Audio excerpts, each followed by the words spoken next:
हो जाएगा। आप सोच रहे होंगे भैया जी प्रोग्राम कर।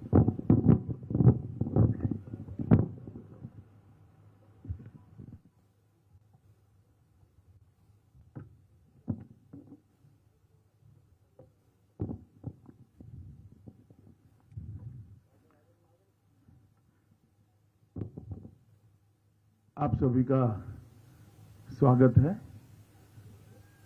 कल 5 राज्यों के चुनाव में से 2 राज्यों में प्रथम चरण का मतदान समाप्त हुआ है। सबसे पहले तो मैं भारतीय जनता पार्टी की ओर से, हमारे अध्यक्ष श्रीमान नड्डा जी की ओर से, देश के प्रधानमंत्री जी श्रीमान नरेंद्र मोदी जी की ओर से दोनों राज्यों की प्रथम चरण में मतदान जो हुआ है, इसलिए दोनों राज्यों की जनता का हृदय से धन्यवाद करना चाहता हूं कि भारतीय जनता पार्टी के तरफ में भारी मात्रा में मतदान कर उन्होंने इस चुनाव में हमारे लिए शुभ संकेत दिए हैं। पश्चिम बंगाल में 84% से ज्यादा मतदान और आसाम में 79% से ज्यादा मतदान, ये मतदाताओं का भारी उत्साह बताता है। ये दोनों राज्य, आसाम कुछ सालों पहले और बंगाल इस चुनाव के पहले हर चुनाव में चुनावी हिंसा के लिए जाने माने वाले राज्य हैं। दोनों जगह मतदान शांतिपूर्ण हुआ है। एक भी व्यक्ति की जान कहीं पर नहीं गई है। मैं मानता हूं ये लोकतंत्र में आने वाले दिनों के लिए दोनों राज्यों के लिए शुभ संकेत है। मित्रों, दोनों राज्यों के कार्यकर्ता, हमारे जो फील्ड में बूथ तक के पार्टी के प्रचार करने वाले प्रमुख लोग हैं और जिला स्तर और प्रदेश स्तर के हमारे नेतृत्व गण से चर्चा करने के बाद मैं मानता हूं कि बंगाल में हम 30 में से 26 सीट से ज्यादा भारतीय जनता पार्टी विजयी हो रही है और प्रचंड बहुमत के साथ सीटें जीत रही हैं। हमारी सीटें भी बड़ी मात्रा में बढ़ रही है और सीटों पर जीत का अंतर भी, मार्जिन भी बहुत बड़ी मात्रा में बढ़ रहा है। जहां तक आसाम का सवाल है, 47 में से 37 सीटों से ज्यादा, 37 सीटों से ज्यादा भारतीय जनता पार्टी विजय प्राप्त करेगी। इसके साफ संकेत भारतीय जनता पार्टी की चुनावी मशीनरी से हमें मिले हैं और मैं मानता हूं कि दोनों राज्यों ने एक सकारात्मक मतदान किया है। असम के अंदर आतंकवाद मुक्त असम, आंदोलन मुक्त असम, विकास के रास्ते पर चल पड़ा हुआ असम, रोजगारी के रास्ते पर चल पड़ा हुआ असम, इसके पक्ष में साफ मैंडेट दिखाई पड़ता है। और असम के अंदर इसके साथ साथ बाढ़ मुक्त असम के भारतीय जनता पार्टी के वादे को भी बहुत बड़ा समर्थन मिला है। प्रधानमंत्री मोदी जी के नेतृत्व में असम के अंदर जो विकास हुआ है, वहां की हमारी सरकार, हमारे मुख्यमंत्री श्री सर्बानंद सोनोवाल और हेमंत बिस्वा शर्मा की जोड़ी ने जिस प्रकार से अभूतपूर्व विकास असम के अंदर किया है, इसको बड़ा जन समर्थन मिलता हुआ दिखाई पड़ता है। डबल इंजन सरकार का कंसेप्ट असम की जनता को भारतीय जनता पार्टी के आचरण से समझ में आया है और ब्रह्मपुत्र नदी पर 6 से ज्यादा ब्रिज बनना, इसकी शुरुआत होना, 20,000 किलोमीटर से बड़ा रोडों का जाला बुन लेना, काजीरंगा के जंगलों की जमीन घुसपैठियों से मुक्त कराना, श्रीमंत शंकरदेव और माधवदेव के सत्र की जमीन को घुसपैठियों से मुक्त कराना, ढेर सारे विकास के काम जिसका एक सकारात्मक झुकाव भारतीय जनता पार्टी के प्रति स्पष्ट नजर आता है और हमारे गठबंधन की 37 सीटें से कम नहीं होगी, इसका मुझे पूरा विश्वास है। दूसरी ओर बंगाल के अंदर जिस प्रकार का तुष्टीकरण का माहौल था, जिस प्रकार से बेरोक टोक घुसपैठियों का घुसना चालू रहा, जिस प्रकार से पूरा बंगाल जन कल्याण के पैसे सरकारी मशीनरी और सत्ताधारी पार्टी मिलकर हड़प करते रहे, भ्रष्टाचार की भेंट चढ़ गए, जिस प्रकार से अम्फान का रिलीफ रिहेबिलिटेशन हो या कोरोना के खिलाफ लड़ाई हो, जिस प्रकार से अव्यवस्था और अफरा तफरी देखी गई और औद्योगिक विकास, महिला सुरक्षा, ये सब में घोर निराशा और हताशा बंगाल की जनता को प्राप्त हुई है। 27 साल के कम्युनिस्टों के शासन के बाद उनको एक आशा थी कि दीदी एक नई शुरुआत लेकर आएगी, मगर दल का चिन्ह बदल गया, दल का नाम बदल गया, बंगाल वही का वही रहा और गिरावट आई। और उस वक्त मोदी जी के नेतृत्व में हमने जो सोनार बांग्ला का एक विजन दिया है, हमने बंगाल की जनता के मन में एक आशा की जोत जगाने में हम सफल रहे हैं कि अन्य राज्यों की तरह बंगाल भी सुजलाम सुफलाम हो सकता है, बंगाल भी विकसित हो सकता है, बंगाल के अंदर भी शांति हो सकती है, बंगाल के अंदर भी तुष्टीकरण से बगैर संविधान की योजना के तहत कोई सरकार चल सकती है, बंगाल के अंदर भी धार्मिक स्वतंत्रता सभी धर्मों के लोगों को मिल सकती है। ये सारे मुद्दों को बंगाल की जनता ने मोदी जी के प्रति अथाह प्रेम और अमिट आशा के साथ स्वीकारा है।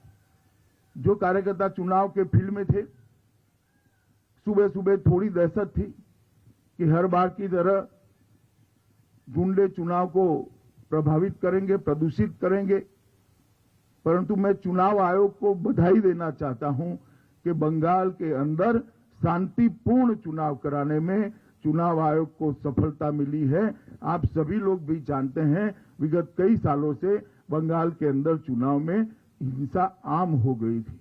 आप लोगों ने उसको कवर करना भी छोड़ दिया था, क्योंकि आप समझते थे वो तो होना ही है।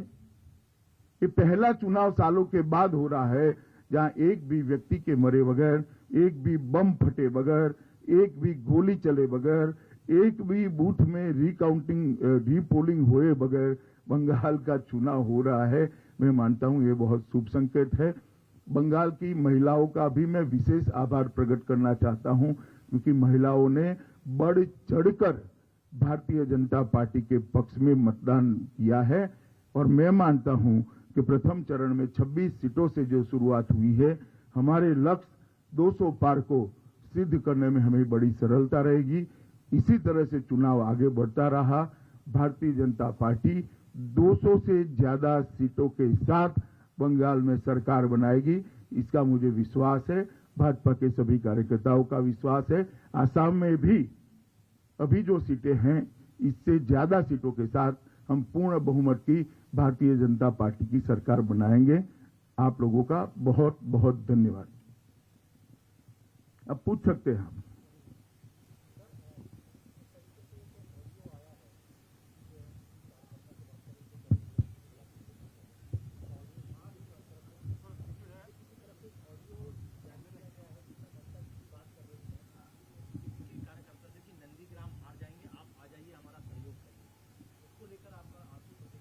मेरी कोई प्रतिक्रिया नहीं हो सकती। हर एक को अधिकार है अपना समर्थन जुटाने का। ममता जी भी जुटा रही है, इसमें क्या है?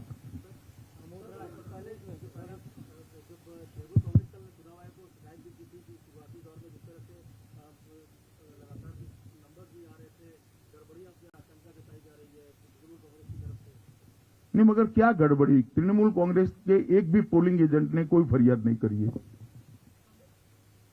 गड़बड़ी तो पोलिंग बूथ के अंदर होती है। गड़बड़ी नहीं हुई वो उनकी कंप्लेन है, मगर वो अच्छे से बोल नहीं पाते हैं कि बोलने में थोड़ा संकोच होता है कि इस बार हम गड़बड़ी नहीं कर पाए। यही कंप्लेन है उनका।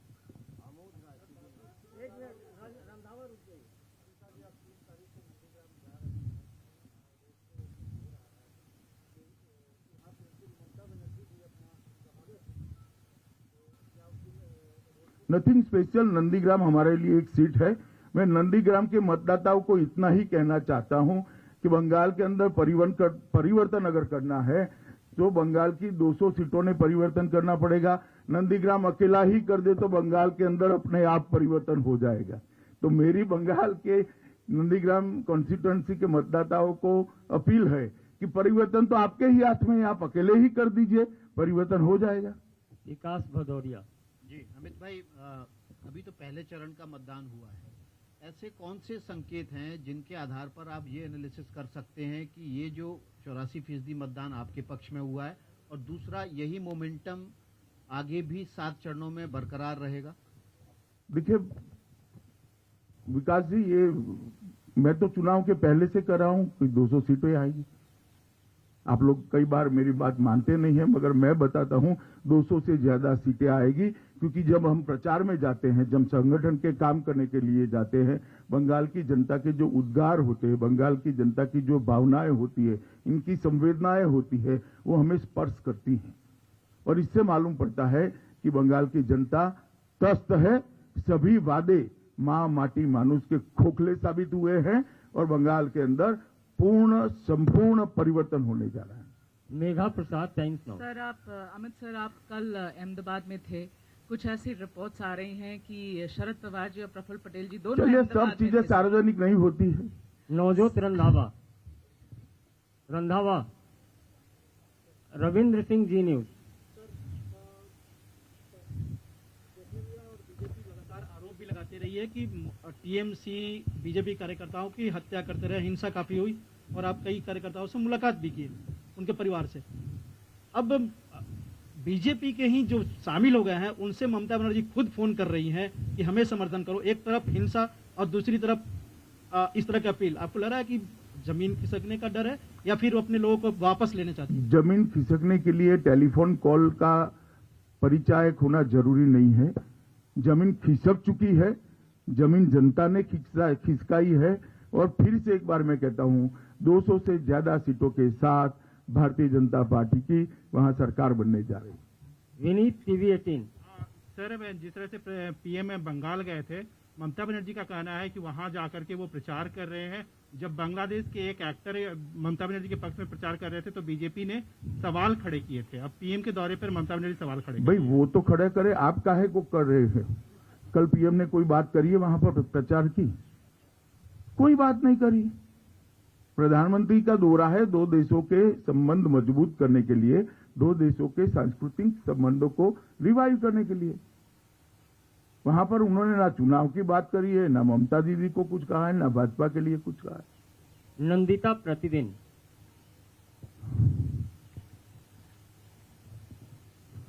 तृणमूल कांग्रेस बार बार आरोप लगा रही है कि आप लोग ईसी को कंट्रोल कर रहे हैं। इस संदर्भ में कल उन्होंने एक टेप भी निकाला है जिसमें आपके 2 नेता बात कर रहे हैं, और वो लोग डिमांड है कि उसमें जो बातचीत हुई है उसी बेसिस में ईसी ने स्टेप्स लिए हैं। ऐसा है, ये बातचीत को जरा ध्यान से सुनिए। मुझे लगता है आपको ममता जी का आरोप ब्रह्म वाक्य लगता है, ध्यान से सुना नहीं है। इसमें हमारे 2 नेता बात कर रहे हैं, इतनी जगह पे हमने ट्रांसफर के लिए डिमांड करनी पड़ी। ये डिमांड तो हमने राइटिंग में रखी है, इसमें टैप की जरूरत नहीं है। ब्लैक एंड व्हाइट में लिख कर दिया है। एक नेता दूर थे, दूसरे नेता हेडक्वार्टर पे थे, वो फीडबैक दे रहे हैं कि ये कॉन्स्टिट्यूएंसी के लिए भी कंप्लेन करो, इनके भी ट्रांसफर के लिए कहो। तो इसमें क्या कोई गोपनीय बात है ही नहीं। सवाल इसमें से होता है फोन किसने टैप किया, जो आप नहीं उठाते हो और शायद अब भी नहीं उठाएंगी नंदिता जी आप, कि फोन किसने टैप किया वो सार्वजनिक करो जरा। किस प्रकार से चुनाव चल रहा है, ये क्या लोकतांत्रिक व्यवस्था है फोन टैप करना विपक्ष के लोगों का? इसमें तो कुछ गोपनीय नहीं है। ये जो बात हुई है हमने ब्लैक एंड व्हाइट में टाइप कर चुनाव आयोग को दिए। क्या बम फोड़ा है उन्होंने इसमें बड़ा? आप लोगों को लगता है बड़ा कूप निकल कर आ गया है, कुछ नहीं है। हमने राइटिंग में दिया है बाबा चुनाव आयोग को। मगर मूल इसके अंदर सवाल तो ये है कि फोन कैसे टैप हुआ, किसकी सूचना से हुआ, किसकी परमिशन से हुआ। और चुनाव आचार संहिता लागू हो जाने के बाद सरकार फोन टैपिंग की सूचना दे सकती है without consent of election commission. इसमें तो एक क्वेश्चन एराइज होता है, ये आपको तृणमूल कांग्रेस की प्रेस कॉन्फ्रेंस में पूछना चाहिए था। प्रेमांशु आनंद बाजार पत्रिका।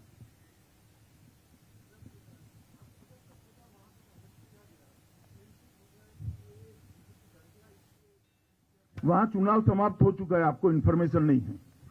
कल चुनाव पैक हो चुका है, कल तक चक्रधर महतो ओपन थे।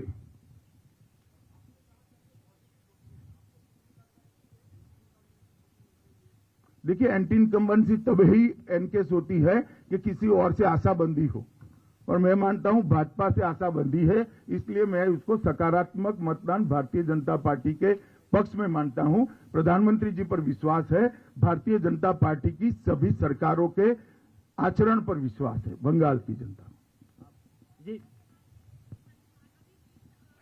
जरा माइक ले लीजिए। सर, जिन जगहों पर अभी चुनाव होना बाकी है वहां पंचायत चुनाव और लोकसभा चुनाव में देखा गया था कि हिंसा हुई थी, तो क्या लग रहा है इस बार पूरी तरह से बंगाल में हिंसा की खबरें सामने नहीं आएंगी? पहली बार ऐसा चुनाव होने जा रहा है पश्चिम बंगाल में। मैं तो आशा करता हूं नहीं आएगी और नहीं आना चाहिए। अगला sir, I am asking about Kerala. Kerala की सरकार ने अब ये जुडिशियल इंक्वायरी लॉन्च किया है सेंट्रल एजेंसी के खिलाफ। इसके अलावा वो क्या कर सकते हैं फेस सेविंग के लिए? गोल्ड स्कैम में उनके प्रिंसिपल सेक्रेटरी पकड़े जाने के बाद उनके पास और कोई चारा ही नहीं है। तो बहुत नेचुरल रिएक्शन है, मुझे इसमें आश्चर्य नहीं हो रहा है। ये फेस सेविंग की कोरी एक्सरसाइज है। नीलू रंजन दैनिक जागरण।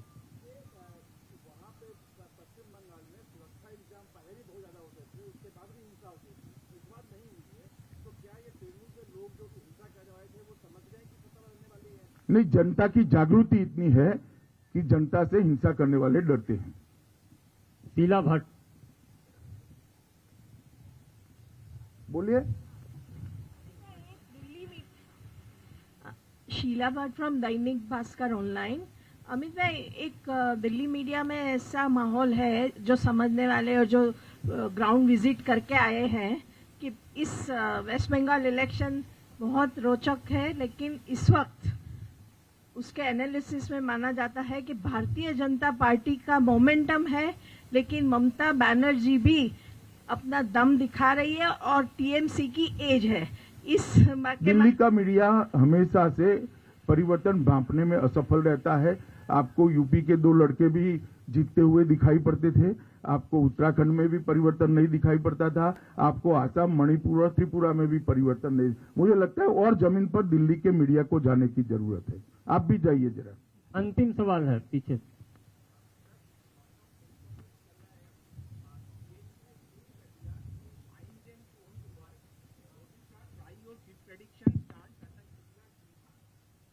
क्या ये आपका प्रेस कॉन्फ्रेंस चलती?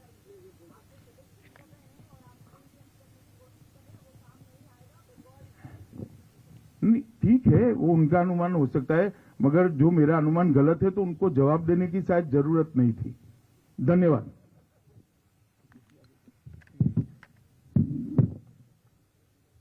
प्रेस कॉन्फ्रेंस की और बड़ा दावा किया कि पहले चरण का जो मतदान हुआ है विधानसभा चुनाव में 30 सीटों पर मतदान हुआ है, जिसमें कि 26 सीटें बीजेपी जीतने जा रही है। अमित शाह का बड़ा दावा पश्चिम बंगाल के लिए। और ठीक इसी तरह असम की 47 सीटों पर पहले चरण में जहां चुनाव हुआ, 37 से ज्यादा सीटों पर असम में चुनाव जीतेगी बीजेपी। अमित शाह ने दावा किया कि इस बार सकारात्मक मतदान हुआ है और इसीलिए जनता की जागरूकता से हिंसा करने वाले डले और इसलिए शांतिपूर्ण मतदान दोनों ही राज्यों में हुआ, जहां अक्सर चुनाव में हिंसा की खबरें आती थी चुनाव के वक्त, लेकिन अभूतपूर्व तरीके का यह चुनाव है, शांतिपूर्ण चुनाव हुआ है। उन्होंने दावा किया कि जो 200 से पार का उनका दावा है उसमें वो तेजी से आगे बढ़े हैं। पहले चरण के मतदान के बाद ही अमित शाह ने दावा किया कि 30 सीटों में हुए चुनाव में 26 से ज्यादा सीटें बीजेपी जीत रही है पश्चिम बंगाल में।